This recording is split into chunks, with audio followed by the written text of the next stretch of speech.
y voy a tratar de hacer una reflexión sobre el tema más allá de la ley universitaria y los retos de la educación superior que ahora enfrentan. Y voy a hacer un poquito una entrada histórica, inevitablemente, ¿no? Juan Fernando ha dicho no hay que hacer mucha historia, pero no lo puedo evitar, porque quisiera responder a una pregunta: ¿cómo se hace una ley universitaria? ¿No? ¿O cómo se hace una ley de la educación general en el Perú? Y la respuesta ustedes la van a ver en la diapositiva que voy a mostrar. La primera, por favor. Voy a presentar varias comisiones de reformas educativas. Siempre se ha usado la palabra reforma educativa, salvo el último gobierno que usó gran transformación educativa, ¿no? Pero siempre se ha usado la palabra reforma educativa como una señal de que no se puede revolucionar la educación, ¿no?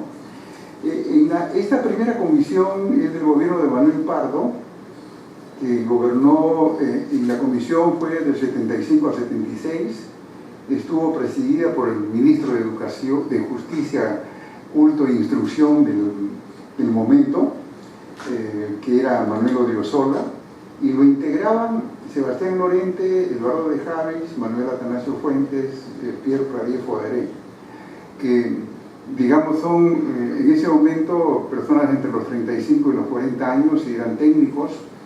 Sebastián Lorente, español; Eduardo de Javis, polaco; Manuel Atanasio Fuentes, un liberal peruano; y Pierre Pradier Foderé, un liberal francés.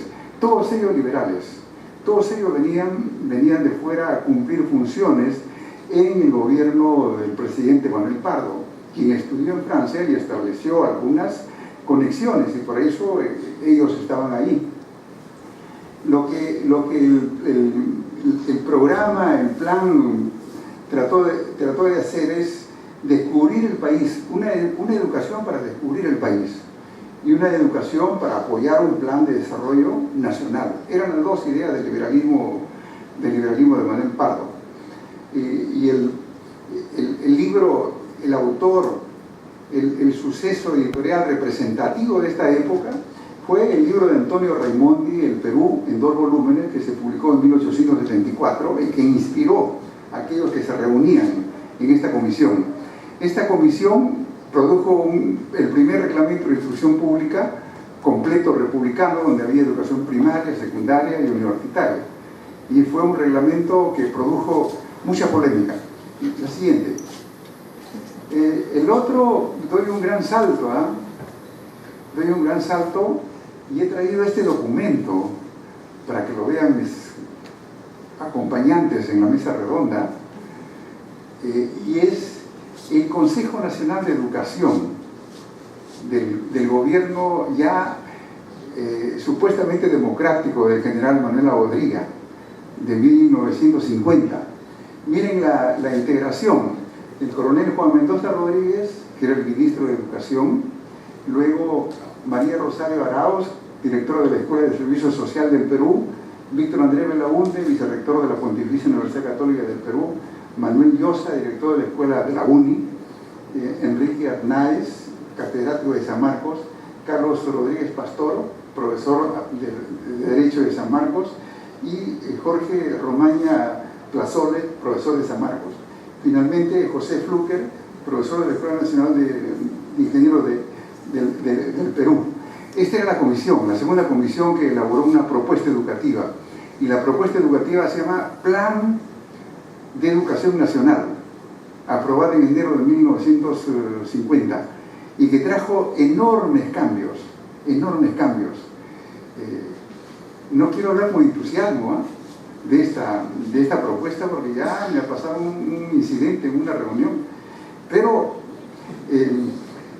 yo, como sanmarquino y muchas de universidades públicas, estamos un poco agradecidos a esta comisión. Nos entregó el campus universitario en 1950, y en 1951 estuvimos en el campus universitario de lo que es Aramburú y Rosario ahora, que es la ciudad universitaria de San Marcos. Igual el campo universitario de Perayo en el Cusco, el campo universitario de la UNSA, todos los campos universitarios se crearon con este coronel que después va a ser general, Juan Mendoza Rodríguez, que después murió en el anonimato, murió en 1995 y nunca se supo nada, ¿no?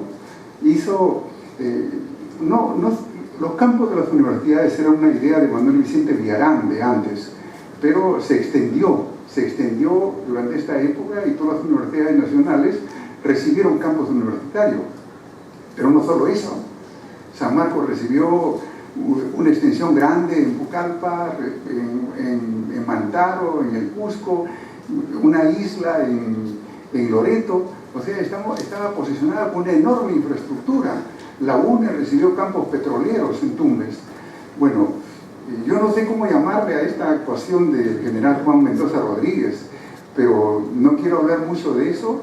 Pero hay otro elemento que se va a aprobar en este momento, que es la creación de grandes unidades escolares. Me quedan 5 minutos. Grandes unidades escolares. Ustedes ya no conocen las grandes unidades escolares, pero nosotros sí las conocimos. Fueron verdaderamente grandes experimentos de unidades para secundaria muy grandes. En este plan nacional se pone la creación de las 25 primeras unidades escolares y el presupuesto para la construcción. Bueno, la siguiente. Son comisiones de reforma educativa. La siguiente comisión de reforma educativa es en el gobierno del general Velasco y estuvo integrada por Emilio Barrantes, por Augusto Salazar Bonde y por Walter Peñalosa. Bueno, todos conocemos lo de mi generación, Agnes también, ¿no es cierto?, que Emilio Barrantes, que vivió 104 años, don Emilio era uno de los grandes profesores de San Marcos y tuvo una participación muy importante en la educación del siglo XX. Él es uno de los que formulan algunas de las ideas centrales del cambio en la primaria y la secundaria. Y Augusto Salazar Bonde, que era de filosofía, que también tuvo un papel muy destacado a nivel de la ley universitaria, es el que trae de manera orgánica los primeros estudios generales. Y Walter Peñalosa, no lo conocemos mucho a don Walter Peñalosa Ramela, sí lo conocemos, pero él hizo su carrera en Costa Rica, hizo su carrera en Caracas, y el general Juan Mendoza Rodríguez le dijo, venga acá a Lima para organizar algo, y organizó la Cantuta en 1950. Es decir, que habían muchos cambios, y ellos, que eran unos especialistas en la materia, formaron una comisión para formular la ley de 1972, que fue la ley de reforma educativa. La siguiente es la comisión del Congreso de la República. Pasamos de comisiones técnicas a la comisión del Congreso de la República para la elaboración de la ley. Esta comisión del Congreso de la República es del gobierno de Fernando León de Terry, y que va a producir la ley universitaria 23733 en diciembre del 83, y que los integrantes de la comisión eran Luis Alberto Sánchez de Lapra, Ernesto Alaiza Grunde del PPC y Enrique Bernales de la Izquierda Democrática como secretario técnico de la comisión. Se pasan de comisiones técnicas a comisiones de carácter político y formadas por congresistas. Estas son las 4, no tengo otra comisión, a través de las cuales se han elaborado las leyes universitarias. Ahora la comisión está presidida por el general Daniel Mora y está integrada por 18 congresistas. Bueno, yo quería que ustedes reflexionen al respecto. Estas son las comisiones. ¿Cómo trabajaban esas comisiones? Indudablemente que la primera, conformada por Eduardo de Javi, Sebastián Lorente, eran liberales que venían de Europa, jóvenes, a difundir el liberalismo en educación. La segunda, la otra comisión, todas son unas comisiones que responden a los tiempos. El liberalismo, las otras comisiones, el socialismo del siglo XX, luego la comisión de Velasco, el socialismo peruano, ¿no?, a diferencia de las ideas universales. Y en los años 83, la comisión Sánchez Alaiza, que así se llamaba, da una ley que se llama Córdoba tardía, o sea, retoma las ideas de Córdoba. Esos son los baches de la historia del Perú, ¿no? Toman las ideas de Córdoba y no van para, como dice Juan Fernando, van para atrás, para la historia, pero no van para adelante. Y entonces la ley que se aprueba en 1983, universitaria, que es la que ahora nos rige, más bien fue para atrás que para adelante. Entonces es necesario una nueva ley en este momento. Pero ahora paso a la siguiente parte. ¿Cuál es uno de los desafíos realmente? Estas comisiones que elaboraron leyes estaban mirando el mundo, estaban mirando modelos. Yo diría sí, el modelo de universidad liberal, el primero, los modelos de universidad socialista, los segundos, universidad para profesionalizar a los estudiantes, y la otra para investigar y también para la parte profesional. Entonces, como que en la actualidad se acumulan estos modelos en lo que ahora existe, y el Congreso de la República tiene esa responsabilidad a través de su Comisión de Educación de tratar de superar el trabajo de estas comisiones. ¿Qué hay actualmente importante a nivel de la educación superior en el mundo? La siguiente. Esto, los rankings mundiales de educación. Se llama Ranking Mundial de Universidades 2013. El ranking QS, que es lo que está circulando, de una firma británica. Aquí están las primeras 11 universidades. Ustedes pueden distinguir que no están los escudos, pero están los nombres de los países, ¿no? Son universidades británicas, americanas y británicas, ¿no? 4 británicas y 7 americanas que dominan los 11 primeros puestos. La siguiente. Incluso dominan los siguientes puestos, hasta el puesto 50. En lo que es el ranking mundial, lo que podríamos decir como característica es la fuerte presencia de universidades norteamericanas y británicas, la no muy importante presencia de universidades europeas continentales y la presencia cada vez más interesante y más notoria de universidades del sudeste asiático. Pero yo diría, en particular, para particularizar y poner un ejemplo, la mayor presencia de universidades chinas.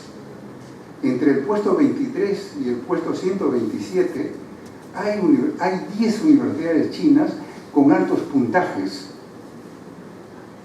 ¿Cuándo aparecen las universidades latinoamericanas? Las universidades latinoamericanas aparecen a partir del puesto 127. Y ahí están, más o menos, estas son las primeras 10. Primero la brasileña, después la chilena, y así sucesivamente la presencia de universidades brasileñas cada vez es más notoria. Hay en las 100 primeras universidades latinoamericanas, 3 peruanas. La PUC en el puesto 23, luego San Marcos en el puesto 52, que es una buena sorpresa para los sanmarquinos, ¿no? Aquí hay varios sanmarquinos. Y luego la Cayetano en el puesto 70. No sé por qué, cómo han hecho. También hay muchas razones para desconfiar de estos rankings, verdaderamente. Claro, se explica cómo se elabora el ranking, y ahora lo voy a ver en la parte final. Me queda un minuto, pero el minuto va a ser necesario. ¿Qué quiero decirles con este ranking para América Latina? La fuerte presencia de Brasil, verdaderamente importante. La USP de Sao Paulo, la primera, está delante de la UNAM de México. La USP se fundó en 1934 y la UNAM de México, que se disputa con San Marcos en la antigüedad, en 1551 también, pero en septiembre y nosotros en mayo. Ya ganamos por unos meses. ¿Qué otra característica podría decir de las universidades latinoamericanas? Que las universidades peruanas están muy corridas hacia abajo y que no aparecen dentro de las 700 universidades que trae el ranking QS. No aparecer no aparecen en las 700 mejores universidades del mundo, ninguna universidad peruana.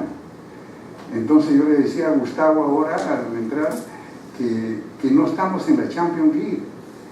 Si la Champions League es eso, digamos las 500 primeras universidades, ninguna peruana está allí. ¿Y eso es importante o no es importante? Eso lo sabe el Congreso de la República, eso lo sabe la Comisión de Educación que preside el general Daniel Mora. Yo creo que sí, pero ¿qué pueden hacer? La siguiente. Bueno, ya sabemos cómo están las universidades latinoamericanas. La siguiente. Esto, que es lo último que nos interesa realmente. ¿Cómo se elaboran los rankings? Los rankings se elaboran con estos indicadores. Un indicador de prestigio académico, el otro de empleabilidad, ¿no? Cuán empleables son los que egresan de las universidades, el otro de profesores por estudiante. ¿Cuántos profesores por estudiante tienen? ¿No? San Marcos tiene en promedio 12 alumnos por estudiante, 5 en medicina por estudiante y 25 en la carrera de administración y contables, no sé Católica cómo tiene, pero este ranking es importante en las evaluaciones. Luego, citaciones de los profesores, de los estudios de los profesores. Eso es algo más sofisticado ya, ¿no? Es decir, las publicaciones que tienen los profesores de las universidades como producto de las investigaciones, cuántas veces son citadas en publicaciones científicas en otros contextos. Eso se evalúa. Luego, la proporción de estudiantes internacionales en la universidad y la proporción de profesores internacionales dentro de la universidad. Miren los porcentajes: 40, 10, 20, 20, 5 y 5. Ahora, cuando hay un autor que se llama Ben Bildavsky, que vamos a comenzar a estudiar, que dice, ¿qué son realmente estos rankings internacionales que salen? Lo que están es construyendo universidades globales, están construyendo universidades que están contribuyendo al diseño del mundo en la actualidad. Y algunas universidades que se quedan fuera de los rankings no contribuyen a crear países con ese diseño que es posible ver que están un poco resumidos en estos indicadores de la calidad de las instituciones universitarias. Bueno, yo quería decirles esas dos ideas nada más. La importancia de los rankings, qué significan los rankings y las comisiones que elaboran leyes universitarias en el Perú. Entonces la pregunta final será, ¿estaremos preparados en nuestro país para afrontar realmente la incursión, la inserción de nuestras universidades en el concierto de universidades en el mundo? Muchas gracias.